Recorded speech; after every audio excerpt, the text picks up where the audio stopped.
guys, my name is Javier and welcome back to another crazy video. Today we're going to be testing out the Milwaukee M12 high performance jigsaw so we can see how much it can cut on a single battery charge.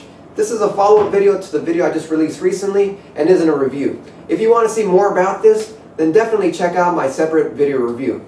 In this test I'm using a fully charged M12 red lithium 1.5 amp hour battery, which is about a year and a half old. This is the same battery that comes included with the kit, and its age is great to show you real-world performance.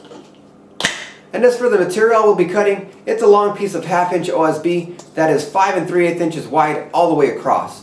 Each and every cut will be exactly 5 3/8 inches, so we'll see how many cuts it can make and add it all up at the end to see how much feet total it cut. Alright, let's get started.